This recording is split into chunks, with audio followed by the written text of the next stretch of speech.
ವಿಠಲಯ್ಯ ವಿಠಲಯ್ಯ ವಿಠಲಯ್ಯ ವಿಠಲಯ್ಯ ವಿಠಲಯ್ಯ ವಿಠಲಯ್ಯ ವಿಠಲಯ್ಯ ವಿಠಲಯ್ಯ.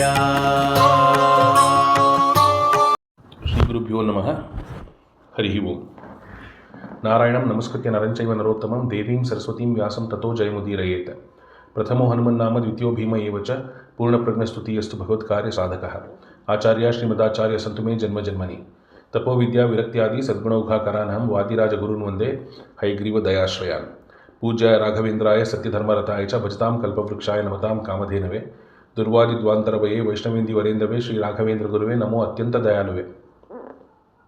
ಅಜ್ಞಾನತಿಮಿರಚ್ಛೇದಂ ಬುದ್ಧಿ ಸಂಪತ್ಪ್ರದಾಯಕಂ ವಿಜ್ಞಾನಂ ವಿಮಲಂ ಶಾಂತಂ ವಿಜಯಾಖ್ಯ ಗುರುಂ ಭಜೆ. ಆಗತಾದಿ ತ್ರಿಕಾಲಗ್ನಂ ಆಗಮಾರ್ಥ ವಿಶಾರದಂ ತ್ಯಾಗಭೋಗ ಸಮಾಯುಕ್ತಂ ಭಾಗಣ್ಣಾದಿ ಗುರುಂ ಭಜೆ. ಜಲಜ್ಯೇಷ್ಠ ನಿಭಾಕಾರಂ ಜಗದೀಶ ಪದಾಶ್ರಯಂ ಜಗತೀತಲ ವಿಖ್ಯಾತಂ ಜಗನ್ನಾಥ ಗುರುಂ ಭಜೆ. ಮುದ್ದುಮೋಹನ ಕರಕಮಲ ಸಂಜಾತಂ ವರಕರಿಗಿರಿ ಕ್ಷೇತ್ರವಾಸಂ ನೃಸಿಂಹ ಪಾದಾರವಿಂದೈಕ ದಾಸಂ ತಂದೆ ಮುದ್ದುಮೋಹನ ದಾಸವರ್ಯಂ ಭಜೆ. ಶ್ರೀ ಪದ್ಮನಾಭದಾಸರಾಯ ಗುರುಭ್ಯೋ ನಮಃ. ಹಯಗ್ರೀವ ಪದಾಂಬೋಜ ಮಾನಸಂ ಸ್ವಾದೀಶ ಪ್ರಿಯಂ ಗುರುಗೋವಿಂದ ವಿಠಲ ದಾಸವರ್ಯಂ ಗುರುಂ ವಂದೇ ನಿರಂತರಂ. ಆಪಾದಮೌಳಿ ಪರ್ಯಂತಂ ಗುರುಣಾಂ ಆಕೃತಿಂ ಸ್ಮರೇತ್ ತೇನ ವಿಘ್ನಾಃ ಪ್ರಣಶ್ಯಂತಿ ಸಿದ್ಧ್ಯಂತಿ ಚ ಮನೋರಥಾಃ. ಅತಿಗುಪ್ತಾದಿಗುಪ್ತವರ ಸಾಧನ ಕರ್ಮನಿಷ್ಠಂ ಗುರುಗೋವಿಂದ ವಿಠಲವರ ಶಿಷ್ಯಂ ನಾನಾ ಗ್ರಂಥಾದಿ ಪ್ರಮಾಣಪೂರಿತಕರ್ತಂ ನಮಾಮಿ ಗುರು ಶ್ರೀ ತಿರುಮಲೇಶ ಹರಿವಿಠಲಂ. ಮಮ ಗುರು ಶ್ರೀ ಹಯಾಸ್ಯ ವಿಠಲ ದಾಸರಾಯ ಗುರುಭ್ಯೋ ನಮಃ. ಹರಿ ಓಂ. ಈವರೆಗೆ ಹರಿಕಥಾಮೃತ ಸಾರದ ಕರುಣಾಸಂಧಿ ಎರಡನೆಯ ಸಂಧಿಯಲ್ಲಿ 11 ಪದ್ಯಗಳ ಚಿಂತನೆ ಮುಗಿದಿತ್ತು ಭಾವಪ್ರಕಾಶಿಕೆಯ ವ್ಯಾಖ್ಯಾನದೊಂದಿಗೆ. ಇವತ್ತು 12 ಮತ್ತು 13ನೆಯ ಪದ್ಯದ ಚಿಂತನೆ ಮಾಡೋಣ. ಶ್ರೀ ತಿರುಮಲೇಶ ಹರಿವಿಠಲಾತ್ಮಕ ಶ್ರೀ ಹಯಾಸ್ಯ ವಿಠಲ ಭಿನ್ನ ಶ್ರೀ ಮೋಹನ ಗೋಪಾಲ ವಿಠಲ ಏನನ್ನು ನುಡಿಸ್ತಾನೆ ಅದನ್ನು ನುಡಿಯುವುದು. ಹರಿಕಥಾಮೃತ ಸಾರ ಗುರುಗಳ ಕರುಣದಿಂದ ಪನಿತು ಪೇಳುವೆ ಪರಮ ಭಗವದ್ಭಕ್ತರಿದನಾದರದಿ ಕೇಳುವುದು. ಇಟ್ಟಿಕಲ್ಲನು ಭಕುತಿಯಿಂದಲಿ ಕೊಟ್ಟ ಭಕುತಗೆ ಮೆಚ್ಚಿ ತನ್ನನು ಕೊಟ್ಟ ಬಡ ಬ್ರಾಹ್ಮಣನ ಒಪ್ಪಿಡಿಯವಲಿಗ ಕಿಳಾರ್ಥ. ಕೆಟ್ಟ ಮಾತುಗಳಂದ ಚೈತ್ಯನ ಪೊಟ್ಟೆಯೊಳಗಿಂಬಿಟ್ಟ ಬಾಣದೊಳಿಟ್ಟ ಭೀಷ್ಮನವಗುಣಗಳೆಣಿಸಿದನೇ ಕರುಣಾಳು ಎಣಿಸಿದನೇ ಕರುಣಾಳು. ಮೊದಲಿಗೆ ಪ್ರತಿಪದದ ಅರ್ಥ ಚಿಂತನೆ. ಇಟ್ಟಿಕಲ್ಲು ಅಂದರೆ ಇಟ್ಟಿಗೆ ಕಲ್ಲು. ಇಟ್ಟಿಕಲ್ಲನ್ನು ಭಕುತಿಯಿಂದಲೇ ಕೊಟ್ಟ ಭಕುತಗೆ. ಪಂಡ್ರಾಪುರಕ್ಕೆ ಸಾಮಾನ್ಯಕ್ಕೆಲ್ಲ ಹೋಗಿರ್ತೀವಿ ಯಾತ್ರೆಗೆ. ಪಂಡ್ರಾಪುರದಲ್ಲಿ ಆ ಪಾಂಡುರಂಗ ವಿಠಲ ಸೊಂಟದ ಮೇಲೆ ಕೈ ಇಟ್ಕೊಂಡು ಒಂದು ಇಟ್ಟಿಗೆ ಕಲ್ಲ ಮೇಲೆ ನಿಂತ್ಕೊಂಡಿದ್ದಾನೆ. ಅವನು ಅಲ್ಲಿ ನಿಲ್ಲಕ್ಕೆ ಕಾರಣ ಪುಂಡರೀಕ ಅಥವಾ ಪುಂಡಲೀಕ ಅಂತ ಒಬ್ಬ ಭಕ್ತ. ಆ ಭಕ್ತ ಒಂದು ಇಟ್ಟಿಗೆ ಕಲ್ಲು ಕೊಟ್ಟು ಕೂತ್ಕೊಳ್ಳೋಕ್ಕೆ ಜಾಗ ಇರಲ್ಲ ಭಗವಂತನಿಗೆ. ಭಕ್ತನ ಭಕ್ತಿಗೆ ಮೆಚ್ಚಿ ಕೃಷ್ಣ ಒಲಿದು ಬಂದು ನಿಂತಿರ್ತಾನೆ. ಆದರೆ ಆ ಪುಂಡರೀಕ ತನ್ನ ತಾಯಿ ತಂದೆಯರ ಸೇವೆ ಮಾಡ್ತಿರ್ತಾನೆ. ಹಾಗಾಗಿ ಅವನು ತಕ್ಷಣದಲ್ಲಿ ದೇವರಿಗೆ ಆಸನ ಒದಗಿಸೋಕ್ಕಾಗಲ್ಲ, ಸೇವೆ ಬಿಟ್ಟು ಬರೋ ಪರಿಸ್ಥಿತಿಯಲ್ಲಿ ಇರಲ್ಲ. ಹಾಗಾಗಿ ಒಂದು ಇಟ್ಟಿಗೆಗಲ್ಲು ಕೊಟ್ಟು ಇದ್ರ ಮೇಲೆ ನಿಂತ್ಕೋ ಕೃಷ್ಣ ಅಂತ ಹೇಳಿ ಭಗವಂತನ ಕಾಯಿಸ್ತಾನೆ, ತಂದೆ ತಾಯಿ ಸೇವೆ ಮಾಡ್ತಾನೆ. ಆ ಭಕ್ತನಿಗೆ ಮೆಚ್ಚಿ ಅಂದರೆ ಇಟ್ಟಿಕಲ್ಲನು ಭಕುತಿಯಿಂದಲೇ ಕೊಟ್ಟ ಭಕುತಗೆ ಮೆಚ್ಚಿ ತನ್ನನ್ನು ಕೊಟ್ಟ. ಕೃಷ್ಣ ತನ್ನನ್ನು ತಾನೇ ಕೊಟ್ಟ ಅಂತ ಅಂದರೆ ಆ ಭಕ್ತನಿಗೆ ಅಪರೋಕ್ಷ ಜ್ಞಾನ ಕೊಟ್ಟು ಅವನು ಮುಂದೆ ಪ್ರತ್ಯಕ್ಷವಾಗಿ ದರ್ಶನ ಕೊಟ್ಟ ಅಂತ. ಮತ್ತು ಬಡಬ್ರಾಹ್ಮಣನ ಒಪ್ಪಿಡಿಯವಲಿಗೆ ಅಖಿಲಾರ್ಥ ಅಂತ ಅಂದರೆ ಬಡಬ್ರಾಹ್ಮಣ ಅಂದರೆ ಇಲ್ಲಿ ಕುಚೇಲ ಅಥವಾ ಸುಧಾಮ, ಕೃಷ್ಣನ ಬಾಲ್ಯ ಸ್ನೇಹಿತ. ಅವನಿಗೆ ಕೃಷ್ಣನ ಹುಡುಕೊಂಡು ದ್ವಾರಕೆಗೆ ಬರ್ತಾನೆ ಎಷ್ಟೋ ವರ್ಷ ಆದ ನಂತರ. ಆಗ ಅವನು ತುಂಬ ಬಡವ, ಅವನಿಗೆ ತರಕ್ಕೇನೂ ಇರಲ್ಲ. ಆಗ ಒಂದು 4 ಹಿಡಿ ಅವಲಕ್ಕಿ ಅವನ ಹೆಂಡತಿ ಅಲ್ಲಿ ಇಲ್ಲಿ ಕೇಳಿ ಸಂಪಾದನೆ ಮಾಡಿ ಗಂಡನಿಗೆ ಕೊಟ್ಟು ಕಳಿಸ್ತಾಳೆ. ಬರೀ ಕೈಯಲ್ಲಿ ದೇವ್ರನ್ನ ನೋಡೋದು ಹೋಗೋಕ್ಕೆ ಸರಿ ಇರಲ್ಲ ಅಂಥೇಳಿ ಅವಲಕ್ಕಿ ಕೊಟ್ಟು ಕಳಿಸ್ತಾಳೆ. ಅವನು 4 ಹಿಡಿ ಅವಲಕ್ಕಿ ತೊಗೊಂಡು ಬರ್ತಾನೆ. ಅದರಲ್ಲಿ ಕೃಷ್ಣ 1 ಹಿಡಿ ಅವಲಕ್ಕಿ ತಾನು ಪೂರ್ಣ ಸ್ವೀಕಾರ ಮಾಡ್ತಾನೆ. ಹಾಗಾಗಿ ಒಪ್ಪಿಡಿ ಅವಲಿಗೆ ಅಂತ ಅಂದರೆ 1 ಹಿಡಿ ಅವಲಕ್ಕಿ ಭಗವಂತ ಸ್ವೀಕಾರ ಮಾಡಿ ಅಖಿಲಾರ್ಥವನ್ನು ಕೊಟ್ಟ ಅಂತ. ಅಂದರೆ ಕೃಷ್ಣನ ಅರಮನೆ ಹೇಗಿತ್ತು ಅಷ್ಟೇ ವೈಭವದಿಂದ ಇರುವಂತಹ ಅರಮನೆ. ಕೃಷ್ಣನ ಅರಮನೆಯಲ್ಲಿ ತಾನು ಏನೇನು ಭೋಗಗಳನ್ನ ಪಡ್ತಿದ್ದ ಅಷ್ಟು ಭೋಗಗಳನ್ನ ಸುಧಾಮನಿಗೆ ಕೊಟ್ಟ. ಕೊಡೋದಲ್ಲದೆ ಅವನಿಗೆ ಮೋಕ್ಷವನ್ನು ಕೊಟ್ಟ. ಮತ್ತು ತನ್ನ ಸಖ್ಯವನ್ನು ಕೊಟ್ಟ. ಸುಧಾಮನನ್ನು ಕೃಷ್ಣ ತಾನು ಮಲಗುವ ಹಾಸಿಗೆ ಮೇಲೆ ಕೂಡಿಸಿ ಪಾದ ತೊಳಿತಾನೆ ಸುಧಾಮಂದು. ಅಷ್ಟು ಭಕ್ತಾದೀನ ಕೃಷ್ಣ. ಬಡಬ್ರಾಹ್ಮಣನ ಒಪ್ಪಿಡಿಯವಲಿಗೆ ಅಖಿಲಾರ್ಥ ಅಂತ. ಮತ್ತು ಕೆಟ್ಟ ಮಾತುಗಳಿಂದ ಚೈದ್ಯನ, ಕೆಟ್ಟ ಮಾತುಗಳಂದ ಚೈದ್ಯನ ಹೊಟ್ಟೆಯೊಳಗೆ ಇಂಬಿಟ್ಟ. ಹೊಟ್ಟೆಯೊಳಗೆ ಅಂದರೆ ಇಲ್ಲಿ ಶಿಶುಪಾಲನ ಕಥೆ ಬರುತ್ತಿದ್ದು. ಪಾಂಡವರು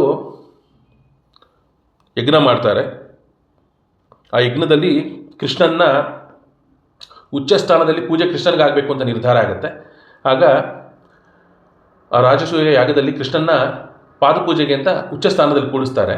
ಆಗ ಶಿಶುಪಾಲ ಇವನು ಜಯ ವಿಜಯರಿರ್ತಾರಲ್ಲ ಅವರೇ ಹಿರಣ್ಯಾಕ್ಷ ಹಿರಣ್ಯಕಶಿಪು, ಅದು ಕೃತಿಯುಗದಲ್ಲಿ, ಮತ್ತು ತ್ರೇತಾಯುಗದಲ್ಲಿ ರಾವಣ ಕುಂಭಕರ್ಣರಾಗಿ ಬರ್ತಾರೆ, ಮತ್ತು ದ್ವಾಪರದಲ್ಲಿ ಶಿಶುಪಾಲ ದಂತವಕ್ರರಾಗಿ ಬರ್ತಾರೆ. ಈ ಶಿಶುಪಾಲ ಜಯನ ಆವೇಶ, ಆ ದ್ವಾರಪಾಲಕರಿದ್ರಲ್ಲ ಜಯ ವಿಜಯ ಅಂತ, ಅದರಲ್ಲಿ ಜಯನ ಆವೇಶ, ಮತ್ತು ಆ ಶಿಶುಪಾಲನಲ್ಲಿ ಒಬ್ಬ ಅಸುರನ ಆವೇಶನೂ ಇರುತ್ತೆ. ಹಾಗಾಗಿ ಅವನಲ್ಲಿ ಅಸುರತ್ವ ಇರುತ್ತೆ, ಅಸುರರಂತೆ ನಡೀತಾ ಇರ್ತಾನೆ. ಆಗ ಕೃಷ್ಣನ ತಾನು ಮನಸ್ಸಿಗೆ ಬಂದಂತೆ ಬೈತಾನೆ. ಅಷ್ಟು ಬೈದಾದ ಮೇಲೆ ಕೃಷ್ಣ ತನ್ನ ಸುದರ್ಶನ ಚಕ್ರದಿಂದ ಅವನ ತಲೆ ಕಡಿದು ಸಂಹಾರ ಮಾಡ್ತಾನೆ. ಆ ಶಿಶುಪಾಲಂದು ಸಂಹಾರ ಮಾಡಿದ ಆದಮೇಲೆ ಎಲ್ಲರೂ ನೋಡ್ತಾ ಇದ್ದಂತೆ ಶಿಶುಪಾಲನ ದೇಹದಿಂದ ಒಂದು ಜ್ಯೋತಿ ರೂಪದಲ್ಲಿ ಅವನ ಆತ್ಮ ಬಂದು ಕೃಷ್ಣನ ಒಳಗೆ ಸೇರಿಕೊಳ್ಳುತ್ತೆ. ಅಂದರೆ ಅವನಿಗೆ ಮೋಕ್ಷ ಪ್ರದಾನ ಮಾಡಿದ ಅಂತ ಅರ್ಥ ಆಗುತ್ತೆ. ಹಾಗಾಗಿ ಅಷ್ಟು ಕೆಟ್ಟ ಮಾತುಗಳಂದ ಚೈದ್ಯನ ಅಂತ ಶಿಶುಪಾಲನ್ನ ಹೊಟ್ಟೆಯೊಳಗೆ ಇಂಬಿಟ್ಟ ಅಂತ. ಇಂಬಿಡುವುದು ಅಂತಂದರೆ ಇಂಪು ಇಂಬು ಅಂತ ಬರುತ್ತೆ. ಇಂಪು ಅಂದರೆ ಒಂದು ತಂಪು ನೆಮ್ಮದಿ ಅಂತ ಹೇಳಿ, ಹೊಟ್ಟೆಯೊಳಗೆ ಇಂಬಿಟ್ಟ ಅಂದರೆ ಅವನ್ನ ತನ್ನ ಒಳಗೆ ಇಟ್ಕೊಂಡು ಸುಖ ಕೊಟ್ಟ ಅಂತ ಅರ್ಥ ಬರುತ್ತೆ, ಮೋಕ್ಷ ಸುಖ ಕೊಟ್ಟ ಅಂತ. ಮತ್ತು ಕೆಟ್ಟ ಮಾತುಗಳಂದ ಚೈದ್ಯನ ಹೊಟ್ಟೆಯೊಳಗೆ ಇಂಬಿಟ್ಟು ಮತ್ತು ಬಾಣದೊಳಿಟ್ಟ ಭೀಷ್ಮನ ಅವಗುಣಗಳೆನಿಸಿದನೇ ಕರುಣಾಳು ಅಂತ. ಬಾಣದೊಳಿಟ್ಟ ಭೀಷ್ಮನ ಅಂದರೆ ಭೀಷ್ಮಾಚಾರ್ಯರು ಇಲ್ಲಿ ಕೃಷ್ಣನ ಮೇಲೆ ಯುದ್ಧ ಮಾಡಬೇಕಾದ್ರೆ ಕೃಷ್ಣ ನನ್ನ ಆಯುಧ ಹಿಡಿಯಲ್ಲ ಅಂತ ಹೇಳಿರ್ತಾನೆ. ಭೀಷ್ಮಾಚಾರ್ಯರು ಆಯುಧ ಹಿಡಿಸ್ತೀನಿ ಅಂತ ಹೇಳಿ ಶಬ್ದ ಮಾಡಿರ್ತಾರೆ. ಆಗ ಕೃಷ್ಣನ ಮೇಲೆ ಬಾಣಗಳನ್ನ ಪ್ರಯೋಗ ಮಾಡ್ತಾರೆ. ಅದು ಎಷ್ಟಾಗುತ್ತೆ ಅಂದರೆ ಕೃಷ್ಣನ ರಕ್ತ ಅವನ ಮೈಯೆಲ್ಲ ಹರಿಯುತ್ತೆ, ಕೃಷ್ಣನ ರಕ್ತ. ಆಗ ಬಾಣಗಳಿಂದ ಬಿಟ್ಟು ಕೃಷ್ಣನ ಬಾಣದೊಳಿಟ್ಟ ಅಂದಾಗ ಕೃಷ್ಣನೇ ಅವನ ಬಾಣದಲ್ಲಿ ಇಟ್ಟರು ಭೀಷ್ಮಾಚಾರ್ಯರು ಕೃಷ್ಣನ್ನ. ಆ ರೀತಿ ಬಾಣಗಳು ಬಿಟ್ಟು ಕೃಷ್ಣನ್ನೇ ನೋಯಿಸುವಂತೆ ಮಾಡಿದರು. ಭಗವಂತನಿಗೆ ನೋವಿಲ್ಲ. ಆದರೆ ಇಲ್ಲಿ ಲೋಕದೃಷ್ಟಿಯಲ್ಲಿ ಕೃಷ್ಣನ ಮೇಲೆ ಬಾಣ ಬಿಟ್ಟು ಅದು ದೊಡ್ಡ ಮಹಾಪರಾಧ. ದೇವರ ಮೇಲೆ ಅಸ್ತ್ರ ಪ್ರಯೋಗ ಮಾಡೋದಿದೆಯಲ್ಲ ಅದು ದೊಡ್ಡ ಮಹಾಪರಾಧ. ಇಲ್ಲಿ ಭೀಮಸೇನ ದೇವರನ್ನು ನೋಡಬಹುದು ನೀವು. ಭೀಮಸೇನ ದೇವರಾಗಲಿ ಹನುಮಂತ ದೇವರಾಗಲಿ ಅವರ ಇಡೀ ಜೀವನದಲ್ಲಿ ಯಾವತ್ತೂ ರಾಮನ ಮೇಲಾಗಲಿ ಹನುಮಂತ ದೇವರು ಅಥವಾ ಭೀಮಸೇನ ದೇವರು ಕೃಷ್ಣನ ಮೇಲಾಗಲಿ ಕೃಷ್ಣನ ವಿರುದ್ಧವಾಗಲಿ ಎಂದೂ ನಡೆದಿಲ್ಲ, ಎಂದೂ ಅಸ್ತ್ರವನ್ನು ತೊಗೊಂಡಿಲ್ಲ, ಶಸ್ತ್ರವನ್ನಾಗಲಿ ಅಸ್ತ್ರವನ್ನಾಗಲಿ ತೊಗೊಂಡಿಲ್ಲ. ಆ ರೀತಿ ಅದಕ್ಕೊಂದು ಕಥೆನೂ ಇದೆ, ಅದನ್ನು ಮುಂದೆ ಹೇಳೋಣ. ಭೀಷ್ಮನ ಅಂದರೆ ಬಾಣದೊಳಿಟ್ಟ ಭೀಷ್ಮನ ಅವಗುಣಗಳು ಎಣಿಸಿದನೇ ಕರುಣಾಳು ಅಂತ. ಅಂದರೆ ಭೀಷ್ಮಾಚಾರ್ಯರಲ್ಲಿ ತುಂಬ ತಪ್ಪಾಗಿತ್ತು. ಆ ತಪ್ಪುಗಳಂತ ಏನು ತಾಮೇಲೆ ನೋಡೋಣ. ಅಂತಹ ತಪ್ಪುಗಳು ಮಾಡಿದಂತಹ ಭೀಷ್ಮಾಚಾರ್ಯರು ಮತ್ತು ಕೃಷ್ಣನ ಮೇಲೆ ಬಾಣ ಪ್ರಯೋಗ ಮಾಡಿದಂಥ ಭೀಷ್ಮಾಚಾರ್ಯರು ಅವರ ತಪ್ಪನ್ನು ಎಣಿಸಲಿಲ್ಲ ಕೃಷ್ಣ ಅಂತ ಹೇಳ್ತಾರೆ. ಎಣಿಸಿದನೇ ಅಂತ ಪ್ರಶ್ನೆ ಮಾಡಿ ಕರುಣಾಳು ಅಂತ ಹೇಳ್ತಾರೆ. ಅಂತಹ ಕಡೆಗಾಲದಲ್ಲಿ ಭೀಷ್ಮಾಚಾರ್ಯರ ಕಡೆಗಾಲದಲ್ಲಿ ಕೃಷ್ಣನ ರೂಪದಲ್ಲಿ, ಪರಶುರಾಮ ದೇವರ ರೂಪದಲ್ಲಿ ಮತ್ತು ವೇದವ್ಯಾಸ ದೇವರ ರೂಪದಲ್ಲಿ 3 ರೂಪದಲ್ಲಿ ಕುಳಿತುಕೊಂಡು ಅವರಿಗೆ ಅಂತ್ಯಕಾಲದಲ್ಲಿ ದರ್ಶನ ಕೊಟ್ಟ ಕೃಷ್ಣ ಅಂತ ಹೇಳ್ತಾ ಇವಾಗ ವಿಶೇಷಾರ್ಥ ಚಿಂತನೆ ಮಾಡೋಣ. ಇಟ್ಟಿಕಲ್ಲನ್ನು ಭಕುತಿಯಿಂದಲೇ ಕೊಟ್ಟ ಭಕುತಗೆ ಮೆಚ್ಚಿ ತನ್ನನ್ನೇ ಕೊಟ್ಟ ಅಂತ. ಇಲ್ಲಿ ಪುಂಡರೀಕ ಅಥವಾ ಪುಂಡಲೀಕ ಅಂತ ಪುರಾಣಗಳಲ್ಲಿ ಚರಿತ್ರೆ ಬರುತ್ತೆ. ಆ ಪುಂಡರೀಕನ ಅವನು ಒಬ್ಬ ಅಯೋಗ್ಯನಾಗಿರ್ತಾನೆ. ತಂದೆ ತಾಯಿಯಿಂದ ಅವನಿಗೆ ಗೌರವ ಇರಲ್ಲ ಮತ್ತು ತುಂಬ ಸ್ವಾರ್ಥಿಯಾಗಿರ್ತಾನೆ. ಮತ್ತು ಯಾವುದೇ ಒಳ್ಳೆಯ ವಿಷಯ ಅಂದರೆ ಅವನು ಆ ಕಡೆ ಮನಸ್ಸು ಹೋಗ್ತಾ ಇರಲ್ಲ. ಅಷ್ಟು ಒಂಥರ ಕ್ರೌರ್ಯ ಇರುತ್ತೆ ಅವನಲ್ಲಿ. ಅಂಥ ಕ್ರೂರಿಯಾದಂಥ ಮಗ ಆದರೂ ಕೂಡ ತಂದೆ ತಾಯಿಗೆ ಮಗನ ಮೇಲೆ ಬಹಳ ವಾತ್ಸಲ್ಯ ಇರುತ್ತೆ. ಅವನಿಗೆ ಮದುವೆ ಆಗಿರುತ್ತೆ. ಒಂದು ಸಾಧ್ವಿ ಹೆಂಡತಿ ಇರ್ತಾಳೆ ಅವನಿಗೆ. ಒಮ್ಮೆ ಆ ಊರಲ್ಲಿ ಅವನು ಪಂಢರಾಪುರದಲ್ಲಿ ಇರ್ತಾನೆ. ಆ ಪಂಢರಾಪುರದಲ್ಲಿ ಏನಾಗುತ್ತೆ ಅಂದರೆ ಒಬ್ಬರು ಪುರಾಣಿಕರನ್ನು ಕರೆಸ್ತಾರೆ ಕಾಶಿಯ ಮಹಾತ್ಮೆ ಹೇಳಕ್ಕೆ ಅಂತ ಹೇಳಿ. ಆ ಊರಿನ ಜನರೆಲ್ಲ ಒಂದು ತೋರಣ ಗಿರಣ ಎಲ್ಲ ಹಾಕಿ ಒಂದು ಚಪ್ರ ಹಾಕಿ ಒಂದು ಹರಿಕತೆ ರೀತಿಯಲ್ಲಿ ಏರ್ಪಾಡಾಗಿರುತ್ತೆ. ಕಾಶಿಯ ಮಹಾತ್ಮೆ ಅದರ ಚಿಂತನೆ ಮಾಡೋಕ್ಕೆ ಅಂತ ಹೇಳಿ ಈ ಪುಂಡರೀಕನ ಹೆಂಡತಿ ತಾನು ಅದನ್ನು ಹೋಗಿ ಕೇಳಬೇಕಂತ ತುಂಬ ಆಸೆ ಪಟ್ಟು ಹೋಗಿ ಕೇಳ್ತಾಳೆ. ಗಂಡನ ಅಂಗಲಾಚಿ ಕೇಳಿದಾಗ ಹೋಗ್ಬಾ ಅಂತ ಹೇಳ್ತಾನೆ. ಹೋಗಿ ಆ ಕಾಶಿ ಮಹಾತ್ಮೆಯನ್ನು ಕೇಳ್ತಾರೆ. ಆಕೆ ಕೇಳ್ತಾಳೆ, ಗಂಡನು ಹೋಗಿರ್ತಾನೆ ಜೊತೆಗೆ. ಕೇಳಿದಾದ ಮೇಲೆ ಕಾಶಿ ಯಾತ್ರೆ ಮಾಡಬೇಕಂತ ಮನಸ್ಸಾಗತ್ತೆ ಆಕೆಗೆ. ಗಂಡನನ್ನು ಕೇಳಿಕೊಂಡು ಇಬ್ಬರು ಕಾಶಿಗೆ ಹೊರಡೋಣ ಅಂತ ನಿರ್ಧಾರ ಮಾಡ್ತಾರೆ. ಆದರೆ ತಂದೆ ತಾಯಿಗೆ ಮಗನ ಮೇಲೆ ವಾತ್ಸಲ್ಯ, ಆ ಮಗನನ್ನು ಬಿಟ್ಟಿರೋಕ್ಕೆ ಅವ್ರಿಗೆ ಮನಸ್ಸಾಗಲ್ಲ. ಹಾಗಾಗಿ ನಾವು ಬರ್ತೀವಿ ಅಂತ ಹೇಳಿದಾಗ ತಂದೆ ತಾಯಿಗಳನ್ನ ಬೈದುಬಿಟ್ಟು ನೀವು ಬರೋದು ಬೇಡ, ನಾನು ನನ್ನ ಹೆಂಡತಿ ಹೋಗ್ತೀವಿ ಅಂತ ಹೇಳಿ, ಸಂಪತ್ತಿರುತ್ತೆ ಅವನಿಗೆ, ಹೆಂಡತಿ ಜೊತೆಗೆ ಕಾಶಿಗೆ ಹೊರಡ್ತಾನೆ. ತಂದೆ ತಾಯಿರನ್ನು ತಿರಸ್ಕಾರ ಮಾಡಿ ಹೊರಟು ಅವನು ದಾರಿಯಲ್ಲಿ ಅಲ್ಲಲ್ಲಿ ಆಗಿನ ಕಾಲದಲ್ಲಿ ಪಾದಯಾತ್ರೆ ಮಾಡ್ಕೊಂಡು ಹೋಗೋದು, ಎಲ್ಲಿ ಊರುಗಳು ಸಿಗುತ್ತೆ ಅಲ್ಲಿ ತಂಗೋದು, ರಾತ್ರಿ ಊಟ ಗೀಟ ಮಾಡಿಕೊಂಡು ಮುಂದಿನ ಪ್ರಯಾಣ ಮಾಡೋದು. ಈ ರೀತಿಯಲ್ಲಿ ಇಲ್ಲಿ ತಂದೆ ತಾಯಿಗಳು ಮಗನನ್ನು ಬಿಟ್ಟಿರೋಕ್ಕಾಗಲ್ಲ. ಹಾಗಾಗಿ ಮಗ ಹೊರಟ ನಂತರ ತಾವು ಹೊರಡ್ತಾರೆ. ಆದರೆ ಇವ್ರ ಹತ್ರ ಕಾಶಿಗೆ ಹೋಗ್ಲಿಕ್ಕೆ ಏನು ವ್ಯವಸ್ಥೆ ಇರಲ್ಲ. ಏನೋ ಇರೋಷ್ಟು ಒಂದು ಗಂಟು ಮೂಟೆ ಕಟ್ಕೊಂಡು ಒಂದು ಬಟ್ಟೆ ಇಟ್ಕೊಂಡು ಹೊರಡ್ತಾರೆ. ಪಾಪ ಎಲ್ಲಿ ದಾರಿಯಲ್ಲಿ ಎಲ್ಲಿ ಏನು ಸಿಗುತ್ತೆ ಅದನ್ನು ತಿನ್ಕೊಂಡು ಹೋಗ್ತಿರ್ತಾರೆ. ಅಲ್ಲಿ ಮಗ ಪುಂಡರೀಕ ವಿಜೃಂಭಣೆಯಿಂದ ಊಟ ಮಾಡಿಕೊಂಡು, ಬೇಕಾದಷ್ಟು ದ್ರವ್ಯ ಇರುತ್ತೆ ಅವನ ಹತ್ರ, ಊಟ ಮಾಡ್ಕೊಂಡು ಹೋಗ್ತಾ ಇರ್ತಾನೆ. ಆದರೆ ತಂದೆ ತಾಯಿ ಪಾಪ ಎಷ್ಟು ಸಿಗುತ್ತೋ ಅಷ್ಟು ತಿನ್ಕೊಂಡು ಕಷ್ಟಪಟ್ಟು ಕಾಶಿ ಯಾತ್ರೆ ಮಾಡ್ತಿರ್ತಾರೆ. ಈ ಥರ ಕಾಶಿ ಯಾತ್ರೆ ಮಾಡಬೇಕಾದ್ರೆ ದಾರಿನ ಒಂದು ಕಡೆ ಒಂದು ಛತ್ರದಲ್ಲಿ ರಾತ್ರಿ ಉಳ್ಕೋಬೇಕಾಗುತ್ತೆ ಪುಂಡರೀಕ. ಅಲ್ಲಿ ಜನರೆಲ್ಲ ಯಾರೋ ಒಬ್ಬರು ಋಷಿಗಳ ಬಗ್ಗೆ ಮಾತಾಡ್ತಾ ಇರ್ತಾರೆ, ಆ ಕುಕ್ಕಟ ಋಷಿ ಅಂತ ಹೇಳಿ, ಆಯಿತಾ. ಆ ಊರಲ್ಲಿ ಆ ಕುಕ್ಕಟ ಅನ್ನೋ ಋಷಿಗಳಿರ್ತಾರೆ. ಅವ್ರ ಬಗ್ಗೆ ಜನ ತುಂಬ ಹೊಗಳ್ತಾ ಇರ್ತಾರೆ, ತುಂಬ ಮಾತಾಡ್ತಿರ್ತಾರೆ ಅವ್ರ ಬಗ್ಗೆ. ಈ ಪುಂಡರೀಕನಿಗೂ ಒಂದು ಇದನ್ನು ಕಾಣಬೇಕಲ್ಲ, ನಾನು ಈ ಋಷಿ ನೋಡಬೇಕಲ್ಲ ಅಂತ ಒಂದು ಕ್ಯೂರಿಯಾಸಿಟಿ, ಯಾರು ಈ ವ್ಯಕ್ತಿ ಇವ್ರನ್ನ ನೋಡಬೇಕಲ್ಲ, ಜನ ಇಷ್ಟು ಹೊಗಳ್ತಿದ್ದಾರೆ ಅಂತ ಆಗುತ್ತೆ ಅವನಿಗೆ. ಹಾಗಾಗಿ ಅವನು ಮರುದಿನ ಬೆಳಿಗ್ಗೆನೇ ಆ ಛತ್ರದ ಹತ್ತಿರದಲ್ಲೇ ಆ ಕುಕ್ಕಟ ಋಷಿಗಳ ಮನೆ ಇರುತ್ತೆ. ಮರುದಿನ ಬೆಳಿಗ್ಗೆನೇ ಅವ್ರನ್ನ ದರ್ಶನ ಮಾಡಬೇಕು ಅಂತ ಹೇಳಿ ಅವನು ಬೆಳಗಿನ ಜಾವ ಹೇಳ್ತಾನೆ. ಎದ್ದು ಆ ಹತ್ತಿರ ಇರೋ ಮನೆಗೆ ಹೋಗೋ ಕಾಲಕ್ಕೆ ಆ ಮನೆ ಮುಂದೆ ಒಂದು 7-8 ಜನ ಸ್ತ್ರೀಯರು, ಕುರೂಪಿಗಳಾಗಿರ್ತಾರೆ ಅವರು, ಬಂದು ಆ ಮನೆಯನ್ನು ಸಾರಿಸಿ, ಕಸಗುಡಿಸಿ, ಸೆಗಣಿ ಹಾಕಿ ಸಾರಿಸಿ, ರಂಗೋಲಿ ಎಲ್ಲ ಇಡೋ ಕಾಲಕ್ಕೆ ಆ ಹೆಂಗಸರಲ್ಲೆಲ್ಲ ಒಂದು ದೇವತಾ ಸ್ತ್ರೀಯರ ರೂಪ ಬರುತ್ತೆ. ಇದನ್ನು ಇವನು ನೋಡಿ ಇವನಿಗೆ ದಿಗ್ಭ್ರಮೆ ಆಗುತ್ತೆ.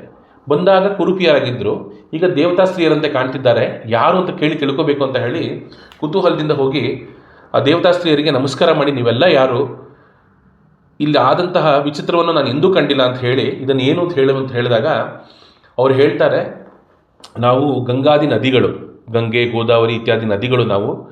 ಜನರು ಬಂದು ನಮ್ಮಲ್ಲಿ ಸ್ನಾನ ಮಾಡಿ ಅವ್ರ ಪಾಪನ ತೊಳ್ಕೊಳ್ತಾರೆ, ಆ ಪಾಪ ನಮಗಂಟತ್ತೆ. ಆ ಪಾಪನ ನಾವು ಅದರ ಅಂಟು ಬಿಡಿಸ್ಕೋಬೇಕು ಅಂದಾಗ ಇಲ್ಲಿ ಈ ಕುಕ್ಕಟ ಋಷಿಗಳು ತಮ್ಮ ಮಾತಾಪಿತೃಗಳ ಸೇವೆ ತುಂಬ ಚೆನ್ನಾಗಿ ಮಾಡ್ತಿದ್ದಾರೆ. ಆ ಸೇವೆ ಭಗವಂತನಿಗೆ ಪ್ರೀತಿಯಾಗೋ ಮಟ್ಟಿಗೆ ತನ್ನ ಮಾತಾಪಿತೃಗಳನ್ನು ಸೇವಿಸ್ತಾ ಇದ್ದಾರೆ ಅವರು. ಹಾಗಾಗಿ ಇವರ ಮನೆಯನ್ನು ಬಂದು ಅದನ್ನು ಕಸಗುಡಿಸಿ, ಸಾರಿಸಿ, ರಂಗೋಲಿ ಹಾಕೋ ಕಾಲಕ್ಕೆ ನಮಗೆ ಆ ಪಾಪಗಳ ಅಂಟು ಹೋಗಿ ನಮಗೆ ಮತ್ತೆ ಈ ದೇವತಾ ಸ್ತ್ರೀಯರಂತೆ ನಾವು ನಮ್ಮ ಆ ಒಂದು ರೂಪ ನಮಗೆ ಪ್ರಾಪ್ತಿಯಾಗುತ್ತೆ ಪಾಪಗಳು ಹೋದಾಗ ಅಂತ ಹೇಳ್ತಾರೆ. ಆಗ ನಾನು ಈ ಋಷಿಗಳನ್ನು ನೋಡಬೇಕು ಅಂತ ಹೇಳಿ ಅವನು ನೋಡೋಕ್ಕೆ ಪ್ರಯತ್ನ ಪಟ್ಟಾಗ ಅಲ್ಲಿ ಯಾರೂ ಕಾಣಿಸಲ್ಲ. ಆಗ ಈ ದೇವತಾ ಸ್ತ್ರೀಯರನ್ನು ಕೇಳ್ತಾನೆ, ಅಲ್ಲಿ ಯಾರೂ ಕಾಣಿಸ್ತಿಲ್ವಲ್ಲ ನನಗೆ ಅಂತ. ಅವಾಗ ಅವ್ರು ಹೇಳ್ತಾರೆ, ನೀನು ಮಹಾಪಾಪಿ, ನೀನು ಅಯೋಗ್ಯ, ನಿನ್ನಲ್ಲಿ ಬಹಳ ಕ್ರೌರ್ಯ ಇದೆ. ನಿನ್ನ ತಂದೆ ತಾಯಿಗಳು ಕಾಶಿ ಯಾತ್ರೆ ಅವರು ಮಾಡ್ತಿದ್ದಾರೆ, ಆದರೆ ಅವರು ತುಂಬ ಕಷ್ಟಪಟ್ಟು ಮಾಡ್ತಿದ್ದಾರೆ, ನೀನು ಸುಖದಲ್ಲಿ ಪ್ರಯಾಣ ಮಾಡ್ತಿದ್ಯಾ. ತಂದೆ ತಾಯಿಗೆ ನೀನು ಕಷ್ಟ ಕೊಟ್ಟ ಕಾರಣ ನಿನಗೆ ಮಹಾಪಾಪ ಅಂಟಿದೆ ನಿನಗೆ, ಹಾಗಾಗಿ ಇಂತಹ ಮಹಾತ್ಮರ ದರ್ಶನ ನಿನಗಾಗಲ್ಲ ಅಂತ ಹೇಳ್ತಾರೆ. ಆಗ ಅವನಿಗೆ ಬಹಳ ಪಶ್ಚಾತ್ತಾಪ ಆಗುತ್ತೆ, ತುಂಬ ನೊಂದ್ಕೋತಾನೆ. ಮತ್ತು ಈ ದೇವತಾ ಸ್ತ್ರೀಯರು ಹೇಳ್ತಾರೆ, ನೀನು ಕಾಶಿಗೆ ಎಲ್ಲಿ ನೀನು ಎಂಥ ಯಾತ್ರಾ ಸ್ಥಳಕ್ಕೆ ಹೋದರೂ ನಿನ್ನ ತಂದೆ ತಾಯಿ ಮನಸ್ಸು ನೋಯಿಸಿ ಹೋಗಿದೆಯಾ, ಹಾಗಾಗಿ ನಿನಗೆ ಎಲ್ಲಿ ಹೋದರೂ ನಿನಗೆ ಅದರ ಪುಣ್ಯ ಸಿಗಲ್ಲ ಅಂತ ಹೇಳ್ಬಿಡ್ತಾರೆ. ಆಗ ಅವನಿಗೆ ಒಂದು ರಿಯಲೈಸೇಷನ್ ಆಗುತ್ತೆ, ಎಂಥ ತಪ್ಪು ಮಾಡಿದೆ ನಾನು ಅಂತ ಹೇಳಿಬಿಟ್ಟು ತನ್ನ ಪಶ್ಚಾತ್ತಾಪದಿಂದ ತನ್ನ ತಪ್ಪನ್ನು ತಿದ್ದುಕೊಂಡು ಅವನು ತಂದೆ ತಾಯಿಗಳನ್ನ ಹುಡುಕೊಂಡು ವಾಪಸ್ ಬರ್ತಾನೆ. ಬಂದು ತಂದೆ ತಾಯಿಗಳು ಸಿಗ್ತಾರೆ. ಆಮೇಲೆ ತಂದೆ ತಾಯಿಗಳಲ್ಲಿ ಮಹಾಭಕ್ತಿ ಮಾಡ್ತಾ, ಮಹಾ ಪ್ರೀತಿ ಮಾಡ್ತಾ ಅವ್ರನ್ನ ತುಂಬ ಚೆನ್ನಾಗಿ ನೋಡ್ಕೊಳ್ತಾನೆ. ತಂದೆ ತಾಯಿ ಸೇವೆನೇ ತನ್ನ ಜೀವನದ ಗುರಿಯಾಗಿ ತಗೊಳ್ತಾನೆ ಅವನು. ಈ ರೀತಿ ಮಾಡ್ತಿರ್ಬೇಕಾದ್ರೆ ಅವನಲ್ಲಿ ಯಾವಾಗ ತಂದೆ ತಾಯಿ ಸೇವೆ ಮಾಡ್ತಿರ್ತಾನೆ, ಅವನಲ್ಲಿ ಒಂದು ಒಳ್ಳೆ ಜ್ಞಾನ, ಒಂದು ಹರಿಭಕ್ತಿ ಬರುತ್ತೆ ಅವನಲ್ಲಿ. ಯಾವಾಗ ಹರಿಭಕ್ತಿ ಬಂತು, ಆಗ ಈ ಕುಕ್ಕಟ ಋಷಿಗಳಂತೆ ಅವನು ದೊಡ್ಡ ಜ್ಞಾನಿ ಆಗ್ತಾನೆ. ಆಗ ಒಮ್ಮೆ ಪಂಡ್ರಾಪುರದಲ್ಲಿ ಆ ಚಂದ್ರಭಾಗ ನದಿಯಲ್ಲಿ ತಂದೆ ತಾಯಿಗೆ ಸ್ನಾನ ಮಾಡಿಸ್ತಾ ಇರ್ತಾನೆ. ಆಗ ಕೃಷ್ಣನ ಕಾಲಿನ ಗೆಜ್ಜೆನಾದ ಕೇಳಿಸುತ್ತೆ. ನೋಡ್ತಾನೆ, ಕೃಷ್ಣ ಬಂದು ಪ್ರತ್ಯಕ್ಷನಾಗಿ ನಿಂತಿದ್ದಾನೆ ಇವನಿಗೋಸ್ಕರ ಅಂತ ಹೇಳಿ. ಆದರೆ ಇವನು ತಂದೆ ತಾಯಿಗೆ ಸ್ನಾನ ಮಾಡಿಸಿ ಅವರಿಗೆ ಸೇವೆ ಮಾಡ್ತಾ ಇರ್ತಾನೆ. ಹಾಗಾಗಿ ಚಳಿ ನದಿ ತಂದೆ ತಾಯಿನ ಅವನು ಬಿಟ್ಟು ಹೋಗೋ ಪರಿಸ್ಥಿತಿಲಿ ಇರಲ್ಲ ಅವನು. ಹಾಗಾಗಿ ಅವನು ಏನು ಹೇಳ್ತಾನೆ, ಹೊತ್ತು ಆಗಿದೆ, ತಂದೆ ತಾಯಿಗೆ ಹಶ್ವಾಗಿದೆ, ನಾನು ಅವ್ರನ್ನ ಮನೆಗೆ ಕರ್ಕೊಂಡೋಗಿ ಸೇರಿಸ್ಬಿಟ್ಟು ಅವ್ರಿಗೆ ಊಟ ಉಪಚಾರಗಳನ್ನು ಮಾಡಿ ನಂತರ ಬರ್ತೀನಿ, ಅದುವರ ತನಕ ನೀನು ಕಾಯ್ತಾ ಇರು ಅಂತ ಕೃಷ್ಣನಲ್ಲಿ ಕೇಳ್ತಾನೆ. ಕೃಷ್ಣ ಸರಿ ನಾನು ಕಾಯ್ತೀನಿ ಅಂತ ಹೇಳ್ತಾನೆ. ಆಗ ಅಲ್ಲಿ ನದಿ ದಡ ಆದ್ದರಿಂದ ಎಲ್ಲ ಕಡೆ ಕೆಸರಿರುತ್ತೆ. ಅಲ್ಲಿ ಒಂದು ಇಟ್ಟಿಗೆ ಕಲ್ಲು ಸಿಗುತ್ತೆ ಅವನಿಗೆ.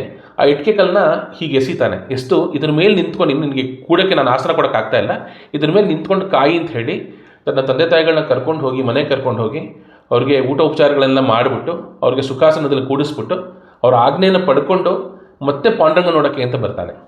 ಆಗ ಕೃಷ್ಣ ಒಂದು ಗೋಪಾಲಕನಂತೆ ಬಂದು ಸೊಂಟದ ಮೇಲೆ ಕೈ ಇಟ್ಕೊಂಡು ಅವನು ಮುಂದೆ ಇಟ್ಟಿಗೆ ಕಲ್ಲಲ್ಲಿ ನಿಂತು ಕಾದು ಅವನು ಬಂದ ಮೇಲೆ ಅವನಿಗೆ ದರ್ಶನ ಕೊಟ್ಟು ಅವನಿಗೆ ವರವನ್ನು ಕೊಡ್ತಾನೆ. ಆಗ ಪುಂಡರೀಕ ಹೇಳ್ತಾನೆ, ನೀನು ಇದೇ ಚಂದ್ರಭಾಗ ನದಿ ದಡದಲ್ಲೇ ನಿಂತು ನೀನು ಭಕ್ತರಿಗೆ ನೀನು ಅನುಗ್ರಹ ಮಾಡಬೇಕು ಅಂತ ಕೇಳಿಕೊಂಡಾಗ ಅದೇ ಪಾಂಡುರಂಗ ರೂಪದಲ್ಲಿ ಕೃಷ್ಣ ನಿಂತ್ಕೋತಾನಲ್ಲಿ. ಅದೇ ಆ ಪಾಂಡುರಂಗ ಕ್ಷೇತ್ರ ಆಗುತ್ತೆ, ಪಂಡರಾಪುರ ಕ್ಷೇತ್ರ ಆಗುತ್ತೆ. ಆ ಪಂಡರಾಪುರದಲ್ಲಿ ಇದು ಇಟ್ಟಿಕಲ್ಲನ್ನು ಭಕುತಿಯಿಂದಲೇ ಕೊಟ್ಟ ಭಕುತಗೆ ಮೆಚ್ಚಿ ತನ್ನನ್ನು ಕೊಟ್ಟ ಅಂತ. ಇದು ಪುಂಡರೀಕನ ಕಥೆ. ಮತ್ತು ಬಡ ಬ್ರಾಹ್ಮಣನ ಅವಳಿಗೆ ಅಖಿಲಾರ್ಥ ಅಂತ. ಅಂದರೆ ಸುಧಾಮನಿಗೆ ತುಂಬ ದಾರಿದ್ರ್ಯ ಇರುತ್ತೆ. ಅವನ ಹೆಂಡತಿ ಮಕ್ಕಳು ಊಟಕ್ಕಿಲ್ಲದೆ ಅಳ್ತಿರ್ತಾರೆ.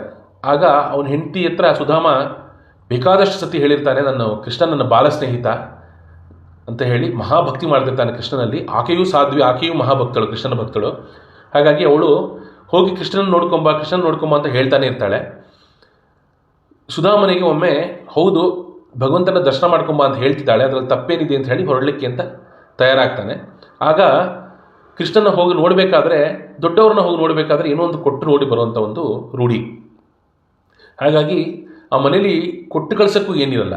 ಆಗ ಆ ಸುಧಾಮನ ಹೆಂಡತಿ ಹೋಗಿ ಅಲ್ಲಿ ಇಲ್ಲಿ ಬೇರೆ ಮನೆಗಳಲ್ಲಿ ಯಾಚನೆ ಮಾಡಿ ಕೃಷ್ಣನಿಗೋಸ್ಕರ, ಅದರ ತನಕ ಯಾರ ಹತ್ರ ಏನೂ ಯಾಚನೆ ಮಾಡಿರಲ್ಲ, ಆದರೆ ಕೃಷ್ಣನಿಗೆ ಕೊಡಬೇಕು ಅನ್ನೋ ಒಂದೇ ಕಾರಣಕ್ಕೆ ಹೋಗಿ ಯಾಚನೆ ಮಾಡಿ ಒಂದು 4 ಹಿಡಿ ಅವಲಕ್ಕಿ ತೊಗೊಂಬಂದು ಗಂಡನಿಗೆ ಒಂದು ಮಾಸೋಗಿರೋ ಬಟ್ಟೆ, ಉಟ್ಕೊಳ್ಳೋಕೆ ಬಟ್ಟೆ ಇರಲ್ಲ, ಅದರಲ್ಲಿ ಒಂದು ಶುದ್ಧವಾದಂಥ ಬಟ್ಟೆ ಹುಡುಕಿ ಅದರಲ್ಲೊಂದು ಗಂಟು ಮಾಡಿ ಕೊಡ್ತಾಳೆ.